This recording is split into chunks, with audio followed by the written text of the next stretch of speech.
PCS prelim 2025 जो 12 अक्टूबर 2025 को है, उसके लिए जो भी छात्र सीरियस हैं, सबसे पहला यही ध्यान रखें कि आपको जीएस का प्री का कट ऑफ निकालना ही निकालना है। सीसेट में तो सिर्फ क्वालिफाइंग करना है 33%। वो हमारा जो है सीसेट के फ्री पापा वीडियोस से प्लस जो है फिर 2018 से अभी तक के पेपर से आराम से सीसेट वाला पोर्शन जो है आपका क्लियर हो जाता है। जीएस में मेन है, जीएस में आपको 150 क्वेश्चन 200 नंबर में से टारगेट इतना रखना ही पड़ेगा। 105 क्वेश्चन का टारगेट रखिए, 140 नंबर का टारगेट रखिए, तब जाके कट ऑफ क्लियर होता है, क्योंकि 2 4 5 क्वेश्चन हर बार की तरह गलत होते हैं। ठीक है, अब ये पूरा कैसे किया जाता है वो समझिए। सबसे पहली बात तो ये कि 150 में से 120 से 125 क्वेश्चन इन तीन चीजों से हर बार आ जाते हैं। एससीएस का सिलेक्शन मटेरियल जो कि इस बार 1300 पेजेस का है। एससीएस पेड क्विज जिसमें हम 4-5 हजार क्वेश्चंस की प्रैक्टिस करा रहे हैं, पूरे सिलेबस का निचोड़ एक तरह से देने की कोशिश कर रहे हैं। इजी टू मॉडरेट टाइप के क्वेश्चन सारे इसमें हमने करा दिए हैं। एससीएस टेस्ट सीरीज में हर आयाम की प्रैक्टिस हो रही है, easy moderate tough analytical conceptual factual Hindi. इन तीन चीजों से तो 100% कट ऑफ क्लियर हो ही जाता है। ये आपको 6500 9,000 वाले में हमारे मिल सकते हैं जो ग्रुप। लास्ट के 30 दिनों के लिए हमने history, polity, geography, economy, science, environment 6 जो मेन सब्जेक्ट हैं उनका एक एक मोस्ट इंपॉर्टेंट टॉपिक का जो है हमने टारगेट दिया था आपको, है ना, हमारे 6500 9,000 वाले रिवीजन के लिए। उनका कॉन्सेप्चुअल वीडियो ये है आपके सामने, इसको आप देख सकते हैं। अपनी अंडरस्टैंडिंग के लिए सारी चीजें बाकायदा समझाते हुए आपको पढ़ाया गया है। ठीक है। हेलो दोस्तों, तो आज हम यहाँ पर डे 3 में आपके जो इम्पोर्टेंट नोट्स हैं, मतलब इम्पोर्टेंट टॉपिक्स है, उसको यहाँ पर डिस्कस करेंगे। तो चलिए वीडियो को स्टार्ट करते हैं, ज़्यादा लंबी लेंथ ना हो। सबसे पहले यहाँ पर हम इतिहास का यानी हिस्ट्री का कौन कौन सा टॉपिक कवर करेंगे, तो एक बार यहाँ पर आप देख लीजिए। सबसे पहले सब्सिडरी अलायंस और डॉक्ट्रिन ऑफ लैप्स वगैरह। यहाँ पर पॉलिटी में हम फंडामेंटल राइट्स और डीपीएसपी ड्यूटीज वगैरह को कवर करेंगे। ज्योग्राफी में हम यहाँ पर कुछ इंपॉर्टेंट लेक्स को यहाँ पर कवर करेंगे। इसके साथ ही इंपॉर्टेंट है आपका साइंस में रेस्पिरेशन, तो उसको यहाँ पर कंप्लीट करेंगे। और लंग्स रिलेटेड जो डिसीज होती हैं वो भी यहाँ पर कवर किया जाएगा। एनवायरनमेंट में हम यहाँ पर जो इंपॉर्टेंट नेशनल पार्क्स हैं उनको कवर करेंगे। लास्ट में हम टैक्सेशन एंड इकोनॉमिक रिफॉर्म यानी कि आपके जो इकोनॉमी वाला सेगमेंट है उसको भी यहाँ पर डिस्कस करेंगे। इसके अलावा जो इंपॉर्टेंट टॉपिक्स है कुछ आपके वो ऐप पर अपलोडेड होंगे, आपके फोल्डर में जाकर, रिस्पेक्टिव फोल्डर में जाकर आप वो सारी चीजें देख सकते हो। ठीक है, चलिए करते हैं सबसे पहले इससे शुरुआत। सबसे पहले यहाँ पर देखिए सब्सिडरी अलायंस, ये सारे के सारे आप सबको पता है जो आपका एरिया था, यानी कि ब्रिटिश अंपायर के अंतर्गत जो यहाँ पर एरिया था उसको बढ़ाने के लिए अलग अलग और अपने इंटरेस्ट को सिक्योर करने के लिए जो जो ईस्ट इंडिया कंपनी थी वो अलग अलग क्या लेकर आई थी दोस्तों, आप बोलोगे रेगुलेशंस लेके आई थी। उसमें से एक था आपका सब्सिडरी अलायंस।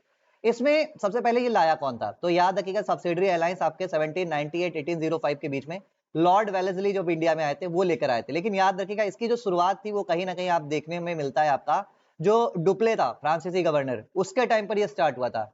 बाकी यहाँ पर आपको ध्यान में रखना है सबसे पहले जो निजाम ऑफ हैदराबाद थे इन्होंने क्या किया था, एक्सेप्ट किया था 1998 में।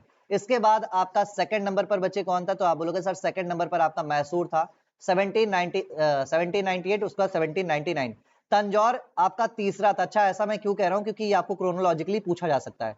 अवध इसके बाद 1801 में यहाँ पर हुआ था। पेशवा के बारे में आपको याद में रखना है, पेशवा बच्चे इसका 1801 में हुआ था। और इसके बाद बरार के भोसले, सिंधिया, जोधपुर और सबसे लास्ट में आप बोलोगे तो यहाँ पर भरतपुर को इसमें इंक्लूड किया गया था। ठीक है, इनको क्रोनोलॉजिकली आपको याद करना पड़ेगा। पेशवा के बाद भोसले थे, भोसले के बाद सिंधिया थे, इन तीनों का तो याद रखिएगा। भोसले सबसे पहले, पेशवा, फिर भोसले, फिर आपके सिंधिया। ठीक है, इनका तीनों का लाइन से याद रखिएगा। अब इसके अंतर्गत होता क्या था, तो जो आपका अकॉर्डिंग ऑफ जो आपका सब्सिडरी अलायंस था, ठीक है, इसमें आपके जो इंडियन रूलर्स थे, ठीक है, उनको क्या करना पड़ता था, एक सब्सिडरी ट्रीटी करनी पड़ती थी किसके साथ, ब्रिटिशर्स के साथ।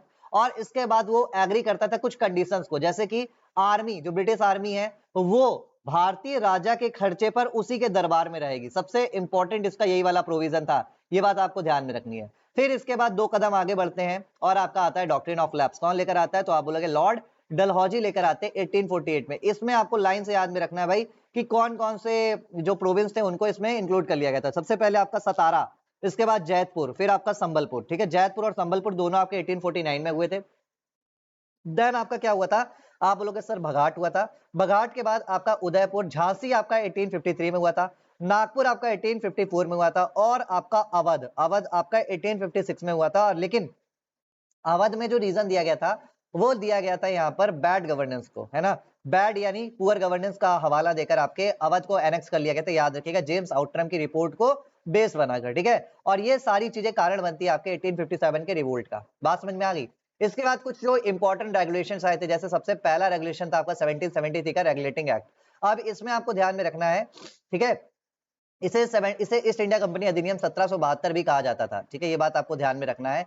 ये आपके ग्रेट ब्रिटेन के जो पार्लियामेंट से पारित हुआ पहला एक्ट था, ये बात आपको ध्यान में रखना है। और इसके तहत जो आपका इंडिया में जो आपके ईस्ट इंडिया कंपनी का एडमिनिस्ट्रेशन था वो सीधे अपने हाथ में आया था। ये बात आपको मतलब बेसिकली जो पार्लियामेंट थी उसके कंट्रोल में आ रहा था, ठीक है। ऐसा नहीं कि पूरा ले लिया था, पर हाँ अब उसको इसके मतलब इंडिया में जो एडमिनिस्ट्रेशन चल रहा था उसके बारे में पता चल रहा था ब्रिटिश पार्लियामेंट को, ठीक है। ये बात आपको ध्यान में रखनी है। इसके बाद 1773 से लेकर 1853 तक बैक टू बैक रेगुलेशंस लाए जाते हैं जो आपके इंडिया पर ईस्ट इंडिया कंपनी का कंट्रोल लगातार क्या होते हैं, बढ़ाते जाते हैं। ये बात आपको ध्यान में रखनी है। याद रखिएगा जब आपका रेगुलेटिंग एक्ट लाया गया था उस समय ब्रिटिश प्राइम मिनिस्टर कौन थे, तो लॉर्ड नॉर्थ थे। कौन थे? ब्रिटिश बेसिकली ये कौन थे आपके British prime minister Lord north थे, याद रखिएगा, ठीक है।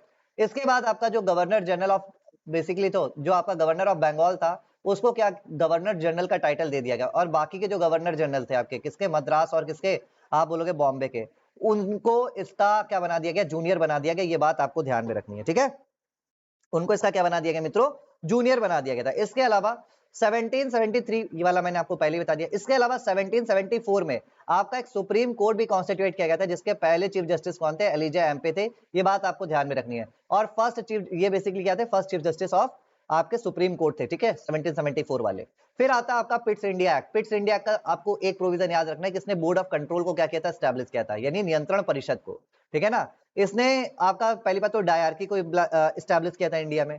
डायरकी मतलब जब आपका जो गवर्नेंस होता है वो दो पार्ट में डिवाइड हो जाए, तो एक पार्ट आपका कोर्ट ऑफ डायरेक्टर के पास चला गया था, जिसमें कोर्ट ऑफ डायरेक्टर के पास जो पावर थी वो कमर्शियल इश्यूज को मैनेज करने की थी। वाइल आपका यहाँ पर जो पॉलिटिकल अफेयर्स थे उनको मैनेज करने के लिए आपका बोर्ड ऑफ कंट्रोल बनाया गया था। ये बात आपको ध्यान में रखना है, ठीक है। ये बात समझ में आ गई। इसके अलावा जो आपका गवर्नर जनरल की जो काउंसिल थी उसमें जो पहले 4 लोग होते थे उन 4 में से घटाकर अब वहां पर 3 मेंबर्स कर दिए गए थे। ये बात भी आपको ध्यान में रखनी है, ठीक है ना। इसके अलावा जितने भी यहाँ पर इंडिया में आपके ब्रिटिश पोजीशंस थे, ये टर्म आपको याद में रखना है कि ब्रिटिश पोजीशन टर्म को आपको कहां पर डिफाइन किया गया था, तो आप बोलोगे सर पिट्स इंडिया एक्ट 1784 में, राइट।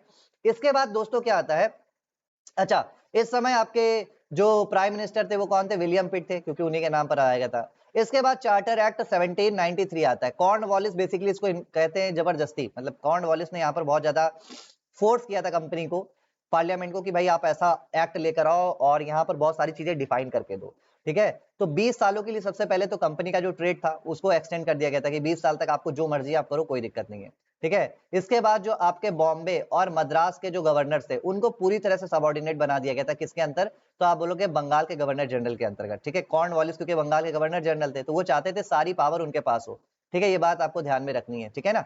इसके बाद आपको याद में रखना है कि 1793 का जो आपका चार्टर एक्ट आया था, इसने मोनोपोली को क्या किया, एक्सटेंड किया, मैंने आपको पहले ही बता दिया। और इसके साथ ही साथ इसने क्या किया था, it abolish the requirement for the commander in chief to be a member of a governor general's council provided he was appointed as such. It provided that the members of board of control and their staffs would be paid out of Indian revenue. कहने का मतलब क्या है कि जो आपका board of control था, board of control के जो लोग थे उनकी सैलरी अब कहां से दी जाएगी, भारतीय राजस्व से दी जाएगी, ऐसा आपका चार्टर एक्ट 1793 कहता है। इसके अलावा जो आपके अपॉइंटमेंट ऑफ सीनियर ऑफिशियल्स, इनके लिए रॉयल अप्रूवल नेसेसरी कर दिया गया था। ये बात भी आपको ध्यान में रखनी है, जैसे कि गवर्नर जनरल, ठीक है, governor and commander in chief, इनको अगर अपॉइंट करना है तो आपके रॉयल अप्रूवल क्या कर दिया गया, मैंडेटरी कर दिया गया था। ये बात आपको ध्यान में रखनी है, ठीक है, समझ में आ गया। ये आपको याद में रखना है जो बोर्ड ऑफ कंट्रोल में यहाँ पर निर्धारित किया गया था कि चार्टर एक्ट 1793 में जो यहाँ पर निर्धारित किया गया था ना कि बोर्ड ऑफ कंट्रोल के मेंबर्स को जो पेमेंट दी जाएगी वो इंडियन रेवेन्यू से दी जाएगी, ये 1990 तक जारी रही थी। इसके बाद इसको एबोलिश कर दिया गया था, ठीक है। कंपनी को सालाना 5 लाख पाउंड का भुगतान ब्रिटिश सरकार को सरकार के आवश्यक खर्चों को भुगतान करने के बाद करने के लिए कहा गया, मतलब 5 लाख पाउंड यहाँ पर देने पड़ते थे और 1919 तक ही देना पड़ा, ठीक है। ये बात बहुत इंपॉर्टेंट है। इसके बाद आता है गवर्नमेंट ऑफ इंडिया एक्ट 1858। ये वो एक्ट था जो आपका रिवोल्ट ऑफ 1857 के बाद लाया गया था। इसमें आपकी सारी की सारी पावर क्या कर दी गई थी, ब्रिटिश पार्लियामेंट को यहाँ पर दे दी गई थी, और ईस्ट इंडिया कंपनी की सारी पावर्स यहाँ पर क्या कर दी गई थी, एबोलिश कर दी गई थी, खत्म कर दी गई थी, ठीक है। यहाँ पर आपका भारत का पहला वायसराय बनाया गया था, लॉर्ड कैनिंग आपके भारत के पहले वायसराय बने थे। इसके अलावा जो आपका जो आपका दोस्तों पिट्स इंडिया एक्ट के तहत 1784 में जो आपका बोर्ड ऑफ कंट्रोल बनाया गया था ना, उसको भी क्या कर दिया गया था, एबोलिश कर दिया गया था। और बोर्ड ऑफ कंट्रोल और बोर्ड ऑफ डायरेक्टर की जो भी पावर थी वो सब किसको दे दी गई थी, सेक्रेटरी स्टेट, ठीक है ना, सेक्रेटरी स्टेट जो आपके यहाँ पर बनाए गए थे, कौन, तो आप बोलोगे सर ये बनाए गए थे आपके लॉर्ड स्टैनले, तो लॉर्ड स्टैनले यानी जो आपका राज्य सचिव था उसको सारी पावर दे दी गई थी बोर्ड ऑफ कंट्रोल और बोर्ड ऑफ डायरेक्टर की। बात आपको ध्यान में रखनी है, ठीक है। The first secretary of state, ये लिखा हुआ है ना, कौन थे? लॉर्ड स्टैनले थे। अभी अभी मैंने पीछे आपको बता दिया, ठीक है। इसके अलावा गवर्नमेंट ने यानी ब्रिटिश पार्लियामेंट ने ये बोला था कि आप फर्दर जो आपका ब्रिटिश अंपायर है वो इंडिया में अपनी टेरिटरी को एक्सपेंड नहीं करेगा, ऐसा बोल दिया गया था। ये बात आपको ध्यान में रखना है, ठीक है। चलिए अब इसके बाद, अच्छा, इस तरह की सारी चीजें आपको, ये जो आपको सारी चीजें मिल रही हैं जस्ट आपको 499 में मेंटरशिप बैच के अंतर्गत मिल रही है। अगर आप लगातार 30 दिनों तक, अगले 30 डेज तक इनको अच्छे से याद करते हुए, मैनेज करते हुए चलते हो विद एमसीक्यूज प्रैक्टिस, आप 25 मॉक टेस्ट यहाँ पर दिए गए, अगर आप इनको लगाते हो, ठीक है। इसके अलावा जो आपके करंट अफेयर की जो मैगजीन दी जा रही है जिसमें आपको एमसीक्यूज प्रैक्टिस करनी, ये करते हो। इसके अलावा साल भर का पूरा करंट अफेयर वगैरह पढ़ते हो, तो भाई यहाँ से आपका कोई भी क्वेश्चन बाहर नहीं जाएगा, आराम से आप यहाँ पर अपनी कट ऑफ को क्लियर कर पाओगे, ठीक है। तो आपको करना क्या है, सिर्फ आपको ये वाला बैच ज्वाइन कर लेना है, ठीक है। आगे चलते हैं। अच्छा, इसके अलावा कुछ बच्चों को रहता है कि सर डाउट क्लियरेंस सेशन अगर मिल जाता तो और ही बढ़िया रहता। तो भाई डाउट क्लियरिंग के लिए आपको क्या चाहिए? डाउट क्लियरिंग के लिए हमारा क्या है, एक अलग से बैच चल रहा है जिसको आप डाउट क्लियरिंग मेंटरशिप ग्रुप कहते हो। तो वो टेलीग्राम पर एक्टिव है, जिसके लिए आपको 1000 रुपीज एक्स्ट्रा पे करने पड़ेंगे। ज्यादा जानकारी के लिए आप नीचे दिए गए नंबर पर कॉल कर बाकी की फर्दर जो आपकी डिटेलिंग है वो आप जान सकते हो, ठीक है। ये बात आपको यहाँ पर मैंने बता दी। अब चलिए चलते हैं आगे। आगे आ जाते हैं यहाँ पर कुछ पॉलिटिकल पॉलिटी में कुछ इंपॉर्टेंट फंडामेंटल राइट्स के बारे में जानते हैं। सबसे पहले आपका क्या आता है? Right to equality. देखो, राइट टू इक्वालिटी आप सबको पता है, समता का अधिकार। अब इसमें बेसिकली 5 अधिकार है, आर्टिकल 14 से लेकर 18 तक। 14 में क्या है? आप बोलोगे सर रूल ऑफ लॉ है, ठीक है। विधि के समक्ष समानता और विधि का समान संरक्षण, ठीक है। ये आपका कहां से लिया गया था? तो आप बोलोगे सर विधि के समक्ष समानता और विधि का समान संरक्षण अमेरिका और ब्रिटेन के कहां से लिया गया है? संविधान से लिया गया है। इसके अलावा जो आपका आर्टिकल 15 है, ये गवर्नमेंट पॉलिसी बनाते समय गवर्नमेंट धर्म, मूल, वंश, लिंग, जन्म स्थान, ठीक है, आपका रिलीजन, रेस, कास्ट, सेक्स और बर्थ प्लेस के अकॉर्डिंग आपका डिस्क्रिमिनेशन नहीं कर सकती, ऐसा आर्टिकल 15 में लिखा है। इसके अलावा जब गवर्नमेंट एम्प्लॉयमेंट देती है तब भी वो आपके साथ डिस्क्रिमिनेशन नहीं कर सकती है। 7 ग्राउंड्स दिए गए आर्टिकल 16 में, ठीक है। एबोलिशन यानी छुआछूत की मनाही की गई है आर्टिकल 17 में। आर्टिकल 18 में क्या दे रखा गया है? तो आप बोलोगे यहाँ पर जो आपके टाइटल्स हैं उनका एबोलिशन करना है, लेकिन आपका मिलिट्री और एकेडमिक टाइटल्स को छोड़कर, ठीक है। इसके बाद आता है आपका स्वतंत्रता का अधिकार। स्वतंत्रता का अधिकार आपका 19 से 22 के बीच में है। इसमें 6 फंडामेंटल राइट्स आपके दिए गए, बेसिकली 6 अधिकार आपके आर्टिकल 19 में ही है। इसके बाद आपको 20 याद रखना है, जिसमें अपराधों के लिए 2 सिद्धि के संबंध में संरक्षण, protection in respect of conviction for offence. याद रखिएगा, डबल जियोपार्डी वाला जो वर्ड है वो आपके आर्टिकल 20 में ही दिया गया है, ये बात आपको ध्यान में रखनी है, ठीक है। यस, ठीक है। चलो, इसके अलावा अगर आपसे बोला जाए protection of life and personal liberty, article 21। Right to marry कहां पर है? तो आप बोलोगे आर्टिकल 21 में। राइट टू एलिमेंट्री एजुकेशन आपका 86 कॉन्स्टिट्यूशनल अमेंडमेंट 2002 से इसको ऐड किया गया था, है ना। ये सारी चीजें आपको याद में रखनी जो भी यहाँ पर लिखी जा रही है, ठीक है। इसके अलावा protection against arrest and detention in the certain cases, article 22 में ये दिया गया है। इसके अलावा आपका चलते हैं शोषण के विरुद्ध अधिकार, राइट अगेंस्ट एक्सप्लॉइटेशन। 2 आर्टिकल है, एक तो आपका फोर्स लेबर की मनाही करता है, दूसरा आपका दोस्तों यहाँ पर चाइल्ड लेबर की मनाही करता है। इसके अलावा ह्यूमन ट्रैफिकिंग के बारे में आर्टिकल 23 में ही लिखा है, याद रखिएगा, ठीक है। आगे आते हैं आपका फ्रीडम ऑफ रिलीजन, ठीक है। Right to freedom of religion यहाँ पर दे रखा है। अब इसमें आपके टोटल कितने आर्टिकल है? तो 4 आर्टिकल है। 25 वाले में आपको जिस तरह से अपने धर्म को प्रैक्टिस करना है, आपको जिस तरह की वर्शिप करनी है आप कीजिए, गवर्नमेंट इंटरफेयर नहीं करेगी। 26 आपको अपने धर्म से जुड़े मैटर्स को किस तरह से मैनेज करना आप वो भी मैनेज कर सकते हो, गुरुद्वारा, मस्जिद, मंदिर, इसके अंदर आपको किस तरह की प्रैक्टिसेस करनी है, गवर्नमेंट इसमें इंटरफेयर नहीं करेगी। 27 में आपके बोला गया गवर्नमेंट कोई भी ऐसा टैक्स वगैरह नहीं लगाएगी जो किसी पर्टिकुलर रिलीजन को क्या करता हो, या तो प्रमोट करता हो या फिर उसको रोकने का काम करता हो। इसके अलावा 28 में आपका गवर्नमेंट किसी भी एजुकेशनल इंस्टीट्यूशन में जो आपके गवर्नमेंट के द्वारा फंड किया जा रहा है वहां पर रिलीजियस इंस्ट्रक्शन या फिर पूजा पाठ इत्यादि नहीं कराई जाएगी, ठीक है। ये बात आपको ध्यान में रखनी है। इसके अलावा आपका क्या है? Cultural and educational rights, article 29 से आर्टिकल 30। तो 29 में आपके क्या है कि भाई जितने भी माइनॉरिटीज हैं, लैंग्वेज, स्क्रिप्ट और कल्चर को यहाँ पर प्रोटेक्ट करने का राइट दिया गया है। इसके अलावा वो अगर चाहे तो स्कूल, कॉलेज, मदरसा वगैरह भी खोल सकते हैं, ऐसा आर्टिकल 30 कहता है, ठीक है।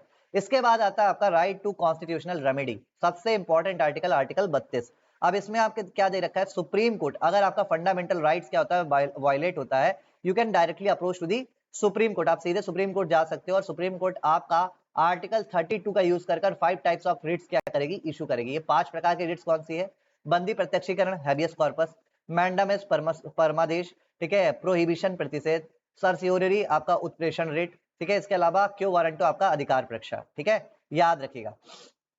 अब यहाँ पर आते हैं फंडामेंटल ड्यूटीज को। फंडामेंटल ड्यूटीज के आपको आर्टिकल 51 के तहत क्या किया गया था, एड ऑन किया गया था संविधान के भाग 4A में, ठीक है ना। इसके अलावा यहाँ पर आपको ध्यान में रखना है कि जो आपके बेसिकली ये जो आपके फंडामेंटल ड्यूटीज हैं ये आपके नागरिकों के लिए हैं, ठीक है, नागरिकों के लिए हैं, और ये आपका कोई बाइंडिंग नहीं है, लेकिन ऐसा मानना चाहिए, ठीक है, ये बात आपको ध्यान में रखना है, ठीक है। और इसको कब जोड़ा गया था, तो सरदार स्वर्ण सिंह कमेटी की रिकमेंडेशन पर 42nd कॉन्स्टिट्यूशनल अमेंडमेंट 1976 के थ्रू इसको एड ऑन किया गया था, और यूएसएसआर की कॉन्स्टिट्यूशन से हमने ये बोरो किया था, ठीक है। अगला यहाँ पर देखते हैं, फिलहाल जब आपका फंडामेंटल ड्यूटीज को एड ऑन किया गया था उस समय at that time there were 10 fundamental duties, but later on आपका 86 कॉन्स्टिट्यूशनल अमेंडमेंट होता है, उसके तहत आपका 11th नंबर का फंडामेंटल ड्यूटी क्या किया जाता है, ऐड किया जाता है 2002 में। और ये कौन सा था, ये आपका था basically education, primary education provide करने से रिलेटेड, ठीक है, ये बात आपको ध्यान में रखनी है। इसके अलावा आपका फंडामेंटल ड्यूटीज को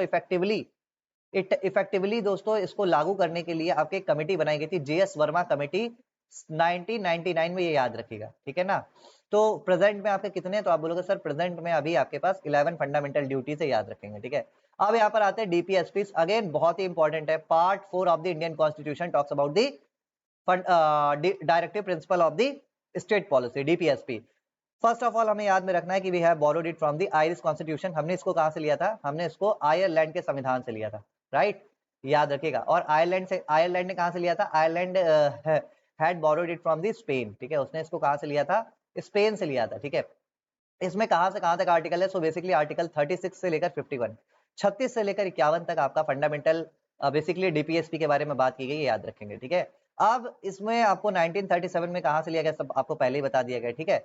चलिए अब यहाँ पर देखते हैं, जो आपके भीमराव अंबेडकर थे, उन्होंने डायरेक्टिव जो आपके डीपीएसपी थे इनको क्या बोला था, इनको बहुत ही इंपॉर्टेंट फीचर बोला है, बहुत ही ज्यादा महत्वपूर्ण विशेषता वाला भाग बोला है हमारे कॉन्स्टिट्यूशन का। इसके अलावा ग्रेनविल ऑस्टिन ने क्या बोला था, फेमस स्कॉलर हैं ये आपके कॉन्स्टिट्यूशन के, इन्होंने बोला था कि भैया ये क्या soul of the Indian constitution है, जो आपके डायरेक्टिव प्रिंसिपल्स हैं और जो फंडामेंटल राइट्स है, इन दोनों को इन्होंने soul of the Indian constitution बोला, ये बात आपको ध्यान में रखनी है, ठीक है। अब इसके अलावा कुछ आपके इंपॉर्टेंट डीपीएसपी जैसे कि आर्टिकल 38 क्या बोलता है कि भाई जो हमारा गवर्नमेंट है, जो हमारी गवर्नमेंट, स्टेट का मतलब यहाँ पर राज्य सरकार नहीं, यूपी एमपी बिहार नहीं है, स्टेट का मतलब यहाँ पर क्या है आपके बच्चे, आप बोलोगे गवर्नमेंट है। गवर्नमेंट प्रमोट करेगी किस चीज को, वेलफेयर ऑफ द पीपल, और इंश्योर करेगी social economic and political justice among them, ठीक है, उनके बीच में, ये बात आपको ध्यान में रखना है। इसके अलावा इनइक्वालिटी को भी रिड्यूस करने का काम किसका, गवर्नमेंट का। आर्टिकल 38 में लिखा है इनइक्वालिटी को रिड्यूस करने का काम गवर्नमेंट का है, ऐसा आर्टिकल 38 कहता है, ठीक है, ये बात याद रखिएगा सारे बच्चे, ठीक है। इसके अलावा 39A आपका किससे रिलेटेड है, तो ये आपका equal justice and free legal aid, मतलब गरीबों को निःशुल्क विधिक सहायता उपलब्ध कराने की जिम्मेदारी गवर्नमेंट की है। आर्टिकल 40 आप सबको पता है, एस्टेब्लिशमेंट ऑफ द पंचायत। इसके बाद आर्टिकल 42 याद में रखना है आपको कि भाई यहाँ पर स्टेट यानी गवर्नमेंट क्या करेगी, आपको just and human conditions of work यहाँ पर और मैटरनिटी वगैरह रिलीफ यहाँ पर प्रोवाइड करेगी, ये बात आपको ध्यान में रखना है, ठीक है ना। इसके अलावा आर्टिकल 43 क्या कहता है, living wage, decent standard of living, social and cultural opportunity वगैरह आपको प्रोवाइड की जाएगी। आर्टिकल 44 आपका यूनिफॉर्म सिविल कोड, जो कि अभी हाल फिलहाल में जनवरी 2025 में उत्तराखंड में लागू हुआ, ठीक है। इसके अलावा आर्टिकल 45 आपका एजुकेशन से रिलेटेड है, सभी बच्चों को 6 वर्ष की आयु तक एलिमेंट्री एजुकेशन प्रोवाइड करने की जिम्मेदारी किसकी, गवर्नमेंट की है। इसके अलावा 48A में क्या है, आपके एनवायरनमेंट को कंजर्व करना है। 49 में क्या है आपके, आप बोलोगे सर जितने भी हमारे हिस्टोरिकल महत्व के मॉन्यूमेंट्स है उनको प्रोटेक्ट करना है। हिस्टोरिकल इंपॉर्टेंस के जो मॉन्यूमेंट है, ताजमहल, फतेहपुर सीकरी, ठीक है, टॉम वगैरह, इन सबको प्रोटेक्ट करना है। आर्टिकल 50 और 51 दोनों इंपॉर्टेंट है। आर्टिकल 50 याद रखिएगा, जुडिशरी को आपके एग्जीक्यूटिव से अलग करता है, और 51 आपका इंटरनेशनल पीस सिक्योरिटी को प्रमोट करने से रिलेटेड है, ठीक है। चलिए अब यहाँ पर अब बात करते हैं हम ज्योग्राफी की। सो बेसिकली ज्योग्राफी में सबसे पहले आपको चिल्का लेक के बारे में याद रखना है कि इंडिया की अगर आपसे बोला जाए कि सबसे बड़ी खारे पानी की लैगून लेक कौन सी है, तो आप बोलोगे सर दैट इज चिल्का। कहां पर है भाई, उड़ीसा के आपके 3 डिस्ट्रिक्ट में ये फैली हुई है। उन 3 डिस्ट्रिक्ट का नाम याद रखिएगा, गंजम, ठीक है, इसके अलावा खुर्दा और पुरी, ठीक है। तो यहाँ पर आपको याद में रखना है KGP, क्या याद रखोगे भाई, KGP, ठीक है। खुर्दा, गंजम और पुरी मैंने इस तरह से याद रखा था, आप भी इस तरह से याद रख सकते हो, ठीक है ना, समझ गए बात को। चलो इसके अलावा ये आपको याद में रखना है भाई, ये आपके लॉबस्टर के उत्पादन के लिए बहुत ज्यादा क्या है, प्रसिद्ध है, ये बात आपको ध्यान में रखना है, ठीक है। एक झींगा मछली के उत्पादन के लिए बहुत ज्यादा ये क्या है, प्रसिद्ध है, ठीक है, और इंडिया के ईस्टर्न कोस्ट पर है, ये भी हमें पता है। एशिया की सबसे बड़ी और विश्व की दूसरी सबसे बड़ी क्या है, लैगून लेक है, ये भी हमें पता है। और 1781 में जो आपका चिल्का लेक था, इसको आपका वेटलैंड साइट डिक्लेयर किया गया था, ये बात आपको ध्यान में रखना है। इसके बाद पुलिकट लेक आपके कहां पर है, ये आंध्र प्रदेश और तमिलनाडु के कोस्ट पे फैली हुई है। किस पर, आंध्र प्रदेश और आपके तमिलनाडु के कोस्ट पे फैली हुई है। याद रखिएगा जो आपका श्री हरिकोटा आइलैंड है, वो आपका सेपरेट करता है इस लेक को बे ऑफ बंगाल से। मतलब जैसे यहां पर अगर लेक है तो बीच में यहां पर आपके क्या है, यहां पर आपके श्री हरिकोटा है, और इसके बाद यहां पर आपके क्या है, बैंक, आप बोलो बैंक ऑफ बड़ौदा बोल रहा हूँ, बे ऑफ बंगाल, ठीक है, बीओबी की आदत पड़ चुकी है ना। चलिए, वेम्बनाड लेक आपका, वेम्बनाड लेक क्या है, पहली बात तो ये इंडिया की सबसे लॉन्गेस्ट लेक है, इंडिया की सबसे लॉन्गेस्ट लेक है, और ये आपके कहां पर है, तो आप बोलोगे सर ये आपके केरला में है। ये ब्रैकिश वाटर यानी कि एक लैगून झील ही है। और वेलिंगटन जो आपका आइलैंड है वो इसी झील में लोकेटेड है, ये बात आपको ध्यान में रखना है। वेलिंगटन आइलैंड कहां पर है, आप बोलोगे वेम्बनाड लेक में आपके वेलिंगटन आपके आइलैंड है, ठीक है। और भारत का सबसे छोटा राष्ट्रीय जलमार्ग NH47A वेलिंगटन आइलैंड से होकर गुजरता है, ये बात आपको ध्यान में रखनी है, ठीक है। वेम्बनाड झील को भारत की सबसे लंबी झील मानी जाती है, मैंने पहले ही आपको बता दिया। रेणुका कहां पर है बच्चे, रेणुका आपके हिमाचल प्रदेश के सिरमौर जिले में है, याद रखिएगा, ठीक है। इसके अलावा सतताल, सतताल आपका कहां पर है, सतताल या फिर सट्टा लेक, तो सट्टा लेक आपके कहां पर है, आप बोलोगे सर जी ये आपके झील मताल town Kumaon block of Uttarakhand के पास में, याद रखिएगा, ठीक है ना। यस, इसके अलावा आपका तवा बोहर लेक कहां पर है, तो तवा बोहर लेक आपके मध्य प्रदेश के होशंगाबाद डिस्ट्रिक्ट में, याद रखेंगे। सांगमो लेक कहां पर है, आप बोलोगे सर सिक्किम के गैंगटॉक में है आपके सोंगमो लेक, याद रखिएगा, सिक्किम के गैंगटॉक में है आपके सोंगमो लेक। इसके अलावा भीमताल लेक कहां पर है, तो भीमताल लेक आपके उत्तराखंड के कुमाऊं डिस्ट्रिक्ट में, याद रखेंगे। इसके अलावा आपके चैम्बर बक्कम, ठीक है ना, चैम्बरम बक्कम लेक कहां पर है, तो ये आपके चेन्नई में स्थित है, चिंगापट्टू डिस्ट्रिक्ट के पास तमिलनाडु में, ठीक है ना। और जो आपके अडियार रिवर है वो यहीं से ओरिजिनेट होती है, तो अडियार रिवर आपके कहां पर फ्लो होती है, आप बोलोगे सर तमिलनाडु में होती है। चो आपका दोस्तों चोलामू लेक, ठीक है, चोलामू लेक आपके सिक्किम में है, ये बात आपको ध्यान में रखनी है। और जो आपके तिस्ता रिवर है वो यहीं से ओरिजिनेट होती है। इसके अलावा वुलर लेक आपके कहां पर है, जम्मू एंड कश्मीर में है, ये आपको ध्यान में रखना है, ठीक है। और आगे चलते भाई, इसके अलावा सांभर लेक कहां पर है, तो आप बोलोगे सर सांभर लेक हमारे राजस्थान में है, ठीक है ना। जयपुर से आपके जयपुर के ये जयपुर से 80 किलोमीटर दूर है, याद रखेंगे, ठीक है ना। और ये इंडिया का सबसे बड़ा इनलैंड सॉल्ट लेक है, ये बात भी आपको ध्यान में रखनी है। इसके बाद कवर ताल लेक आपके कहां पर है, तो ये आपके बिहार में, बिहार के बेगूसराय डिस्ट्रिक्ट में है, ठीक है ना। और ये एशिया की सबसे बड़ी मीठे पानी की गोखुर यानी ऑक्सबो लेक है, ठीक है। फिलहाल इसको वर्तमान में आपके बिहार का वेटलैंड लेक बना दिया गया है, ठीक है। इसके अलावा लोकटक लेक आपके, तो आप बोलोगे सर ये हमारे मणिपुर में है, याद रखेंगे, मणिपुर के बिष्णुपुर में है, ठीक है ना। और यहाँ पर आपके फुंडीज पाए जाते हैं। और वर्ल्ड का सबसे फेमस वन एंड ओनली आपका जो फ्लोटिंग नेशनल पार्क है वो भी आपके केबल लामजाओ कहां पर पाया जाता है, आप बोलोगे सर इसी लेक में पाया जाता है। कोलेरू लेक आपके पूरी तरह से कहां पर है, आप बोलोगे सर ये हमारे आंध्र प्रदेश के कृष्णा गोदावरी के बेसिन में स्थित है, ठीक है। लोनार लेक आपका महाराष्ट्र में one and only crater lake है। इसके अलावा पुकोडे पुकोडे आपका केरल में है, ये बात आपको ध्यान में रखना। और सबसे smallest fresh water lake in the state है, ये बात आपको ध्यान में रखनी है। इसके अलावा आपको मानसबल लेक, तो मानसबल लेक कहां पर है, ये आपके कश्मीर के गंदरबल डिस्ट्रिक्ट में, याद रखेंगे, ठीक है। अगला चलते हैं यहाँ पर, अगला जो है आपका सस्थम कोटा, सस्थम कोटा कहां पर है, तो ये लार्जेस्ट फ्रेश वाटर लेक है, जो कि लोकेटेड है आपके कोल्लम डिस्ट्रिक्ट ऑफ केरला में, ठीक है। इसको queens of lake in Kerala कहा जाता है, इन केरला, ना कि पूरे भारत में, ठीक है। सूरज ताल आपके कहां पर है, तो ये आपके हिमाचल प्रदेश में, याद रखिएगा। सूरज ताल आपके कहां पर है, आप बोलोगे सर सूरज ताल की बात करें तो हिमाचल प्रदेश के बाड़ा लाचा दर्रा यानी पास के पास में, ठीक है। अष्टमुडी आपके कहां पर है, अष्टमुडी आपके केरल में है, ठीक है, याद रखेंगे। डल लेक आपके कहां पर है, आप बोलोगे जम्मू एंड कश्मीर में। ढेबर आपका कहां पर है, राजस्थान के उदयपुर डिस्ट्रिक्ट के पास में, ठीक है ना। राजा जय सिंह ने इसका निर्माण करवाया था। अब आ जाते हैं यहाँ पर आपके साइंस में, तो बात करेंगे यहाँ पर रेस्पिरेशन सिस्टम और यहाँ पर लंग डिसीज की। तो सबसे पहले तो रेस्पिरेशन देखो हमें एनर्जी देता है, ये आपको ध्यान में रखना है। इसमें हम करते क्या, ऑक्सीजन लेते हैं और कार्बन डाइऑक्साइड को बाहर छोड़ देते हैं। ऑक्सीजन को इनहेल करते हैं और कार्बन डाइऑक्साइड को एक्सहेल कर देते हैं। इसके लिए हम नाक, मुंह, ग्रसनी, स्वर यंत्र, इसके अलावा श्वास नली, इसके अलावा श्वसनी, फेफड़े, इन सभी चीजों को हम लाइन से प्रयोग में करते हैं, ये बात आपको ध्यान में रखनी है, ठीक है। अब श्वसन के प्रकार कौन से होते हैं, तो बायोलॉजिकल बेसिस पे आपके दो टाइप के होते हैं। पहला होता है आपका एरोबिक, दूसरा होता है आपका एनएरोबिक, वायवीय और अवायवीय। याद रखिएगा जो बायोलॉजिकल होता है इसमें आपके 38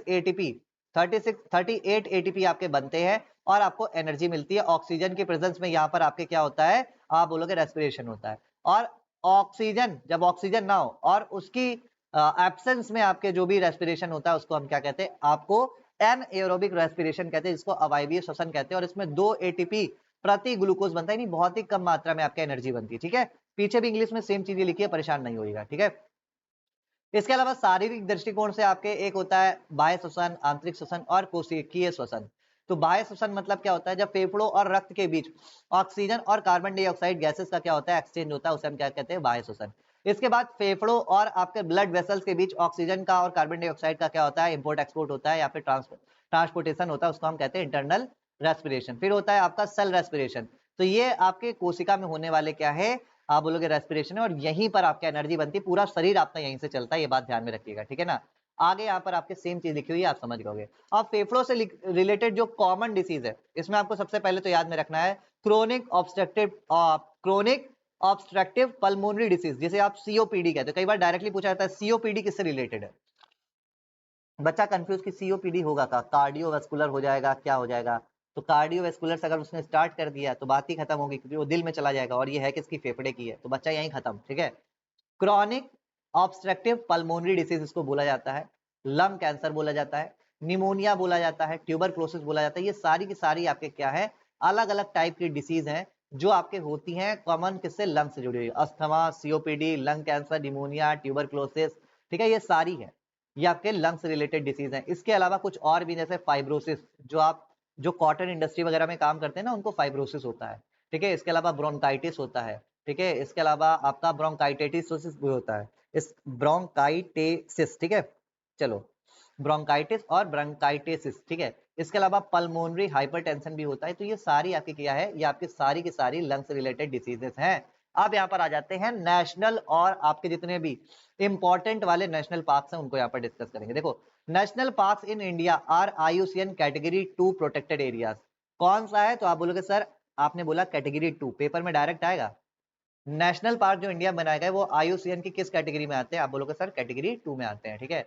until 1970 there were only 5 national park in India, ठीक है। 1972 से पहले केवल आपके 5 थे, लेकिन इसके बाद आपका क्या स्टार्ट होता है, आप बोलोगे sir national tiger conservation project start होता है 1973 में, और इसके बाद लगातार इसके नंबर बढ़ते जाते हैं। नाउ आपका 107 नेशनल पार्क इन इंडिया है, ये बात आपको ध्यान में रखनी है, ठीक है ना।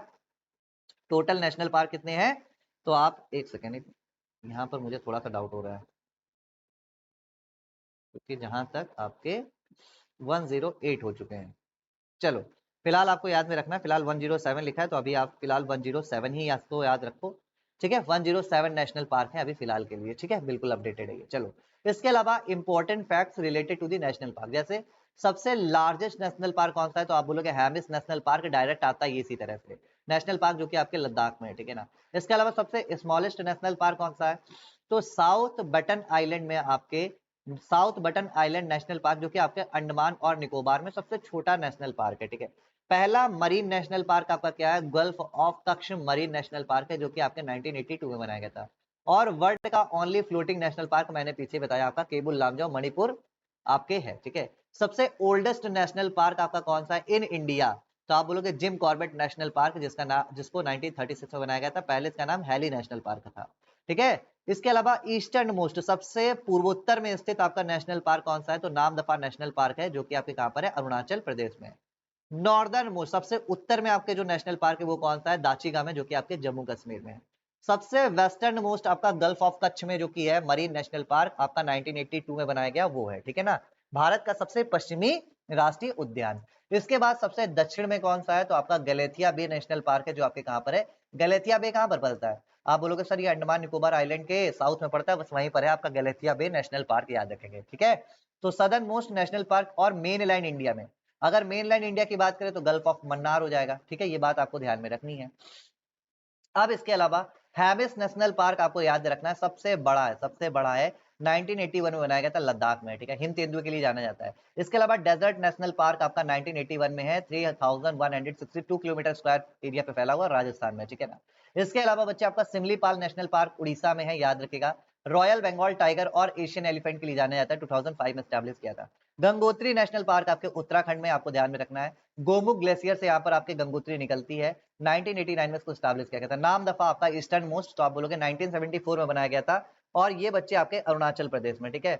आगे चलते हैं यहाँ पर, उत्तर प्रदेश में आपका कौन सा, दुधवा है, उत्तराखंड में आपके कॉर्बेट है, बिहार में आपके वाल्मीकि है, और पापीकोंडा, ठीक है, आपका आंध्र प्रदेश में। आसाम में आपके बहुत सारे हैं, काजीरंगा, मानस, राजीव गांधी, ठीक है, रेमूना, इसके अलावा आपका देहांग पटकई, ये आपके क्या है, ये आपके दोस्तों याद में रखना है, ये सारे के सारे आसाम में है। छत्तीसगढ़ में गुरु Ghasidas national park, Indravati national park, और आपके कांगेर वैली।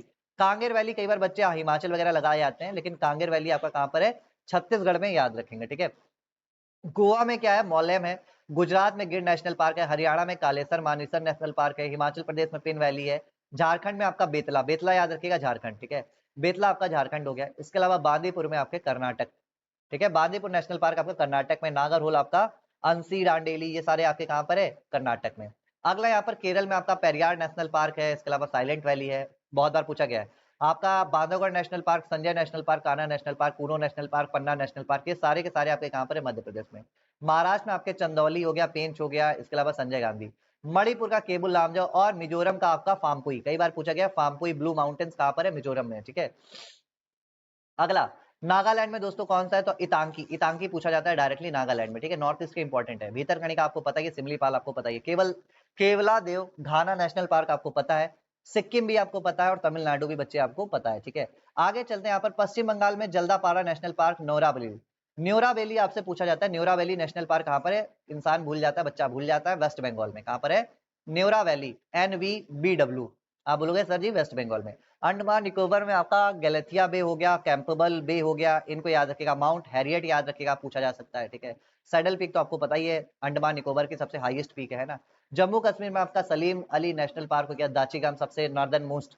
अगला यहाँ पर आ जाते हैं आपके टैक्सेशन पर और इकोनॉमी पर। सबसे पहले इंडियन टैक्स सिस्टम कब आया था, आप बोलोगे सर ये हमारे 1961 में आया था, तब से लेकर अब तक इसमें 4000 से ज्यादा बार क्या हो चुके हैं, अमेंडमेंट्स हो चुके हैं। इस वजह से 2025 में निर्मला सीतारमण जी ने बोला कि अब हम नया इनकम टैक्स एक्ट लेकर आएंगे, ठीक है। टैक्स रिफॉर्म से रिलेटेड आपके कुछ कमिटीज, जैसे कि डॉक्टर राजा जे चलैया समिति आपके 1991-1993 में बनाई गई थी, ये बात आपको ध्यान में रखनी है, ठीक है ना। इसके अलावा आपका वैट, वैल्यू एडेड टैक्सेशन कब लाया गया था, आपका 2005 में लाया गया था, ये बात भी आपको ध्यान में रखना है, ठीक है। इसके अलावा goods and services tax GST को 2017 में लाया गया, 2017 में आपके इन्फोर्स किया गया था, लाया 2016 में गया था बाय दी 101 कॉन्स्टिट्यूशनल अमेंडमेंट, 101वें संविधान संशोधन के माध्यम से लाया गया था, और 1 जुलाई 2017 में लागू किया गया था। इस वजह से 1 जुलाई को हम क्या मनाते हैं, GST डे मनाते हैं, बात आपको ध्यान में रखनी है, ठीक है। इसके अलावा इसको विधेयक के रूप में 122वें विधेयक के रूप में 19 दिसंबर 2014 को पार्लियामेंट में पेश किया गया था, ये बात भी आपको ध्यान में रखना है। GST के 3 घटक होते हैं, SGST, CGST और UTGST, या फिर आप कह सकते हो इंटीग्रेटेड जीएसटी, ठीक है। इसके अलावा आपको ध्यान में रखना है एक चीज और, वस्तु जिसको आप जीएसटी काउंसिल कहते हो, जीएसटी काउंसिल को आर्टिकल 279A के तहत प्रेसिडेंट ने क्या किया था, फॉर्म किया था, ये कॉन्स्टिट्यूशनल बॉडी है, 2016 में बनाई गई थी, और जीएसटी से रिलेटेड सारे के सारे डिसीजन आपके जीएसटी काउंसिल लेती है, ये बात आपको ध्यान में रखना है, ठीक है ना। और इसके जीएसटी परिषद के एक्स ऑफिसियो चेयरमैन सचिव कौन होते हैं, तो भारत सरकार के राजस्व सचिव ही इसके एक्स ऑफिसियो क्या होते हैं, सचिव होते हैं। अगला यहाँ पर देखते हैं स्लैब्स, तो इसमें 5 स्लैब्स हैं, 5%, 0%, 5%, 12%, 18% और 28%, ठीक है ना, समझ में आ गई। चलो इसके अलावा कुछ स्पेशल भी रेट्स हैं जिनको हम इसमें फिक्स स्लैब में काउंट नहीं करते, जैसे 0.25% का एक स्लैब है जो आपके रॉ डायमंड पर लगता है, इसके अलावा 3% आपका अलग है, ठीक है। इसके अलावा बच्चे क्या है, हाल ही में केंद्र सरकार द्वारा वस्तु एवं सेवा कर के कर प्रणाली को सरल बनाने के लिए आपके ये जो 5 पहले बेसिकली जो आपके 4 वो थे, ठीक है, इनको घटाकर 2 स्लैबों में बदलने पर विचार करेगी, केवल आपका 5% रहेगा, दूसरा आपका 18% रहेगा। तो देखते हैं भाई क्या ऐसे क्या होता है, ठीक है ना। तो फिलहाल तो ये आपको इतना ध्यान में रखना था। इसके अलावा इनकम टैक्स एक्ट मैंने अभी आपको बताया कि 2005 में पेश किया गया है। अब 21 अगस्त 2025 को आयकर अधिनियम 2025 को मंजूरी दी है, और 1 अप्रैल 2026 से ये क्या हो जाएगा, इफेक्टिव हो जाएगा, यानी कि पुराना वाला इनकम टैक्स को ये रिप्लेस कर देगा, तो ये आपको याद में रखना है, ठीक है। इसमें धाराओं को 819 से घटाकर 536 बना दिया गया है, और जो पहले आपके 47 चैप्टर्स थे, अब 23 चैप्टर्स कर दिए गए हैं, ये बात भी आपको ध्यान में रखनी है, ठीक है। इसके अलावा आपका the concept of tax year will now apply instead of assessment year and financial year which will reduce complexity, ठीक है। एक नई डेफिनेशन यहाँ पर वर्चुअल डिजिटल स्पेस की यहाँ पर लॉन्च की गई है, ये भी आपको ध्यान में रखना है, ठीक है। तो दोस्तों ये सारी चीजें थी आपके तो ये सारी चीजें आपको कहाँ पर मिल रही है? तो ये आपका हाई यील्डिंग वीडियो था, जो कि बेस है आपके high yielding important short notes के एक पार्ट पर। इसके अलावा भी और नोट्स थे जो आपको ऐप पर ही मिलेंगे, ठीक है? तो इसके लिए आपको करना क्या, आप अगर सब कुछ एक्सेस करना चाहते हो, टेस्ट सीरीज वगैरह लगाना चाहते हो, 25 टेस्ट सीरीज, इसमें 6 फुल लेंथ हो गया, 9 सब्जेक्ट वाइज हो गया। इसके अलावा करंट अफेयर आपका नेशनल अलग, यूपी का अलग, इसके अलावा नोट्स करंट अफेयर के अलग, इसके अलावा इंपॉर्टेंट टॉपिक्स के नोट्स अलग। अगर ये सारी चीजें चाहते हो तो आपको क्या करना है, हमारा मेंटरशिप बैच है जो कि 499 में आपको इसको सिंपली ज्वाइन कर लेना है। और एक चीज, अगर इसके साथ आप चाहते हो कि सर जी मुझे डाउट क्लियरेंस भी चाहिए, मुझे 100% इन 30 दिनों के अंदर, इन 30 डेज के अंदर अपना सिलेक्शन चाहिए, तो आपको क्या करना है, SCS का टेलीग्राम ग्रुप ज्वाइन करना है, जिसके लिए आपको सिर्फ एक्स्ट्रा 1000 रुपीज पे करने पड़ेंगे। ज्यादा जानकारी के लिए आप नीचे दिए गए नंबर पर संपर्क कर सकते हैं, ठीक है? तो चलते हैं, मिलते हैं अगली वीडियो में, तब तक जय हिंद, जय भारत।